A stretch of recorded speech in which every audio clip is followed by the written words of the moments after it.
சட்டப்பேரவை தேர்தலுக்கான திமுக அதிமுக கூட்டணி கட்சிகளின் வேட்பாளர் பட்டியல் வெளியான நிலையில் யார் எந்த தொகுதியில் போட்டி, யாருக்கு வெற்றி வாய்ப்பு என்பன குறித்து விரிவாக பார்க்கலாம் இந்த செய்தி தொகுப்பில். தமிழ்நாடு சட்டமன்ற தேர்தல் களம் சூடுபிடிக்க தொடங்கிய நிலையில் அரசியல் கட்சிகள் ஏறக்குறைய வேட்பாளர்களை இறுதி செய்து கோதாவில் இறங்கிவிட்டன.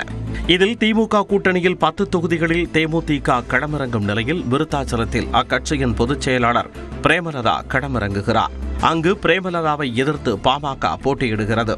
அதேபோல விருதுநகரில் விஜயகாந்தின் மகன் விஜய பிரபாகர் போட்டியிடும் நிலையில் அவரை எதிர்த்து அதிமுக சார்பில் விஜி கணேசன் களம் காண்கிறார். தருமபுரியில் தேமுதிகவைச் சேர்ந்த இளங்கோவன் போட்டியிடும் நிலையில் அங்கு பாமக களம் காண்கிறது.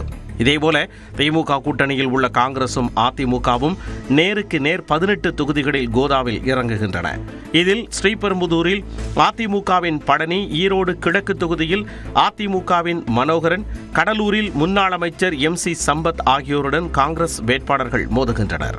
அதேபோல சிவகாசியில் அதிமுக முன்னாள் அமைச்சர் ராஜேந்திர பாலாஜி, ஸ்ரீவைகுண்டத்தில் முன்னாள் அமைச்சர் SP சண்முகநாதன் உள்ளிட்டோரையும் காங்கிரஸ் வேட்பாளர்கள் எதிர்கொள்கின்றனர். விடுதலை சிறுத்தைகள் கட்சி சார்பில் காட்டுமன்னார் கோவில் தொகுதியில் சிந்தனை செல்வன் போட்டியிட வாய்ப்பு உள்ள நிலையில் அங்கு பாமக களம் காண்கிறது. அதேபோல திண்டிவனத்தில் விசிக துணை பொதுச் செயலாளர் வன்னியரசுவை எதிர்த்து அதிமுக சார்பில் அர்ஜுனன் களம் காணவுள்ளார். திருப்போரூரில் SS பாலாஜியை எதிர்த்து பாமக போட்டியிடுகிறது.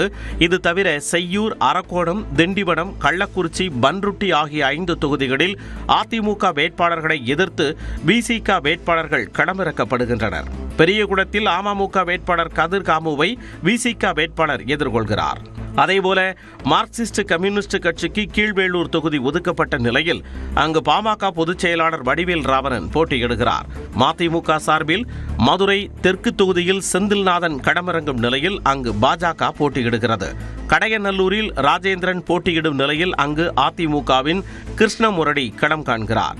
மதிமுக தனி சின்னத்தில் போட்டியிடும் சீர்காழியில் செந்தில் செல்வன் போட்டியிடும் நிலையில் அங்கு அதிமுக சார்பில் பெண் வேட்பாளர் சக்தி களமிறக்கப்பட்டுள்ளார்.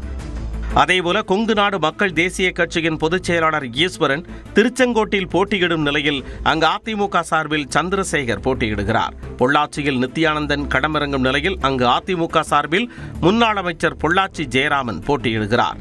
சிவகங்கையில் முக்குலத்தூர் புலிப்படை போட்டியிடும் நிலையில் அதிமுக சார்பில் செந்தில்நாதன் போட்டியிடுகிறார்.